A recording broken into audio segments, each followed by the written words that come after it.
आयुष का परिवार सिटी के सबसे ऊंची बिल्डिंग में रहता था, जो एक बड़े से किले से कम नहीं थी।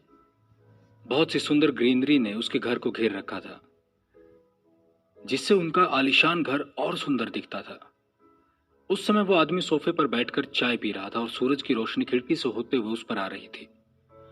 वो शांत बैठा स्टॉक मार्केट की न्यूज पढ़ रहा था और उसकी उंगलियां स्क्रीन पर चल रही थी। सूरज की चमक जिस तरह उसके कंधों पर आ रही थी, मानो वो बहुत सुनहरा लग रहा था।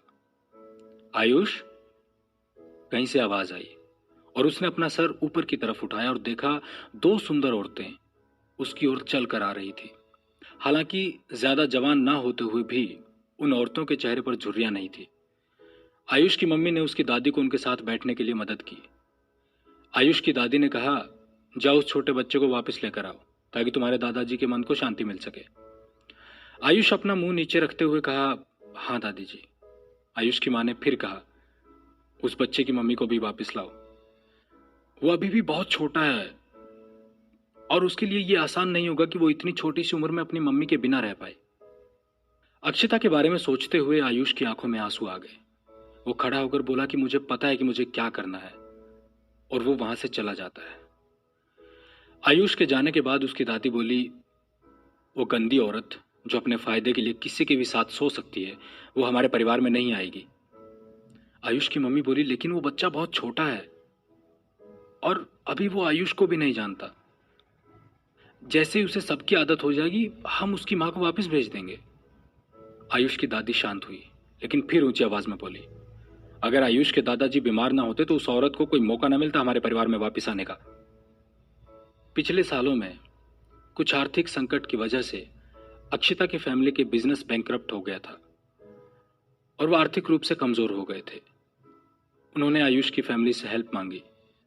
आयुष उस वक्त जवान था और ज्यादा समझ ना होने के कारण उसने इस बात को ज्यादा सीरियस नहीं लिया।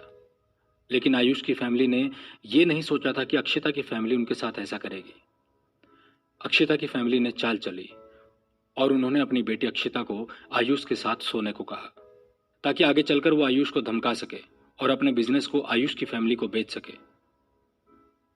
क्योंकि आयुष की फैमिली बहुत रिच थी, तो जो अक्षिता की फैमिली ने रिश्वत देकर मीडिया बुलाया था ताकि वो आयुष की फैमिली को बदनाम कर सके, वो चाल नहीं चली और अक्षिता की फैमिली ही झूठी साबित हुई।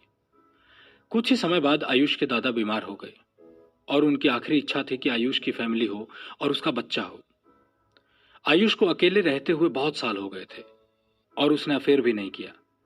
आयुष अक्षिता को बहुत याद करता था और उस साल में अक्षिता प्रेग्नेंट हो गई थी और एक बच्चा भी हुआ।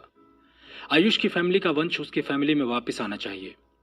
आयुष ने अपनी मां को समझाया, चाहे कुछ भी हो, लेकिन वो बच्चा हमारे परिवार का ही है। उस बच्चे की मां कैसी भी हो, लेकिन वो बच्चा इसी परिवार का खून है। मैं कैसे यकीन कर लूं कि वो आयुष का ही बच्चा है? वो औरत अपने फायदे के लिए किसी के भी बिस्तर में सो सकती है, आयुष की दादी ने फिर कहा। आयुष की दादी ने अपनी मां के हाथ में एक फोटो दी और कहा, देखो, ये बिल्कुल हमारे परिवार का ही लगता है, इसमें मैं कभी गलत नहीं हो सकती। आयुष की दादी ने वो फोटो अपने हाथ में ली और फोटो देखकर बिल्कुल शांत हो गई।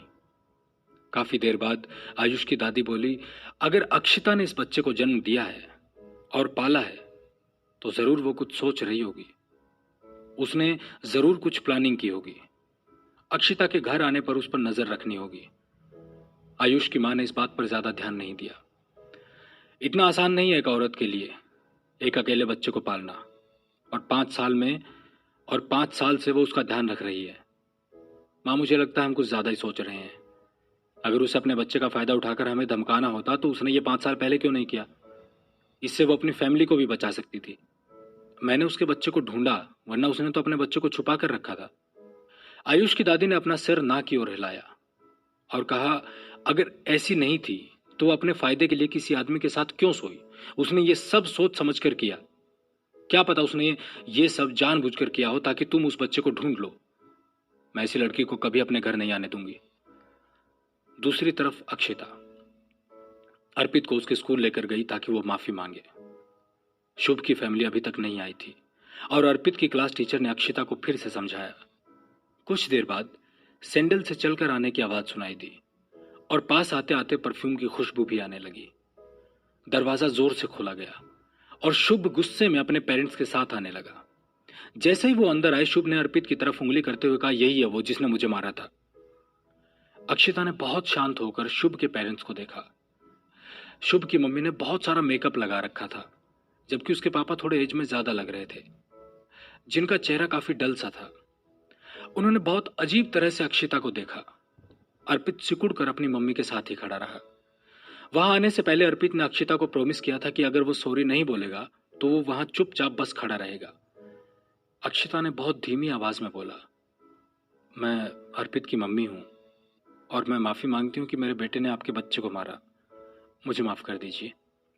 शुभ की मम्मी इस बात को आसानी से नहीं जाने देना चाहती थी और बोली, तुम्हें लगता है मैं तुम्हारी सॉरी सुनकर इस बात को यहीं खत्म कर दूंगी? ऐसा बिल्कुल नहीं होने वाला है, समझे? तुम्हें पता है मेरे हस्बैंड क्या करते हैं? तुम्हारे बेटे ने हमारे प्यारे बेटे पर हाथ उठाया और तुम्हें लगता है कि मैं इस बात को यहीं जाने दूंगी? अक्षिता ने जवाब दिया, अगर आपके बच्चे को कहीं भी चोट आई है तो उसका खर्चा मैं उठाने को तैयार हूं, बताइए।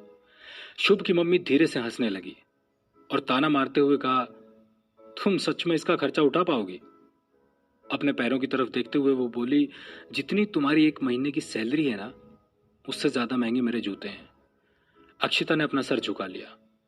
अपनी आंखें ना मिलाते हुए उसने पूछा, आप बताइए इसे हम कैसे सॉल्व करें? शुभ की मम्मी ने कहा, शुभ बेटा तुम कहो। शुभ ने कहा कि उसे अर्पित ने हिट किया, लेकिन उसे चोट नहीं लगी। उसमें लड़ाई होने वाली थी पर टीचर आ गई और आज इसकी मम्मी आ गई इसे बचाने।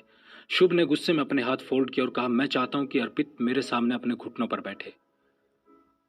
शुभ अर्पित को शुरू से ही नापसंद करता था क्योंकि अर्पित अच्छा दिखता था और सभी बच्चे उसके साथ खेलते थे। अर्पित अपने हाथों की मुट्ठी बंद करके अपने मम्मी की ओर देखने लगा। शुभ की मम्मी ने अक्षिता और अर्पित को देखा और स्माइल करके कहने लगी, मेरे बेटे ने कहा है कि अगर तुम्हारा बेटा अपने घुटनों पर बैठेगा तो ये मैटर यहीं क्लोज हो जाएगा। नहीं। अर्पित की आंखें गुस्से से लाल हो गई। मैं गलत नहीं हूं, उसने मुझे गाली दी, मैं उससे माफी नहीं मांगूंगा, अर्पित कहने लगा। शुभ की मम्मी इतराते हुए बोली, ठीक है, अगर तुम्हें माफी नहीं मांगनी तो अक्षिता तुम्हारे बॉस और मेरे हस्बैंड पुराने दोस्त हैं। कैसा लगेगा जब उन्हें यह पता चलेगा कि उनके स्टाफ में किसी ने उनके फ्रेंड के बेटे को हिट किया है और उसके बाद माफी भी नहीं मांगी? अक्षिता तुम्हारा क्या होगा? शुभ की मम्मी अक्षिता के बारे में पहले से ही सर्च करके आई थी और उन्हें पता था कि अक्षिता बहुत ही मामूली परिवार से है। अक्षिता बिल्कुल शांत हो गई। अर्पित चौंक गया और उसको बुरा लगा क्योंकि उसने अपनी मम्मी को फिर से मुसीबत में डाल दिया था। अर्पित ने अपने हाथ की मुट्ठी बंद करी, अपनी कमर सीधी की और अक्षिता के सामने जाकर खड़ा हो गया और कहा, मैं माफी मांगता हूं। शुभ ने घमंड से कहा, अपने घुटनों पर बैठो। अक्षिता अर्पित की पीठ बिल्कुल सीधी देखती है और उसे कहते हुए सुनती है। मम्मी कहती है कि जब गलती हो तो माफी मांग लेनी चाहिए। मैं माफी तो मांग लूंगा, लेकिन मैं घुटनों पर नहीं जाऊंगा। ऑफिस के बाहर जो आदमी दरवाजा खोलकर अंदर आने वाला था, वो ये सुनकर वहीं रुक गया। अक्षिता ने अर्पित का हाथ पकड़कर अपने पास खींच लिया। शुभ की मम्मी ने कहा, तुम और तुम्हारा बेटा हमारी माफी के लायक भी नहीं है। मैं जो चाहे वो कर सकती हूँ, लेकिन मुझे और काम भी है। ये दुनिया बहुत बड़ी है, मैं भी देखती हूँ तुम्हें कहाँ जगह मिलती है।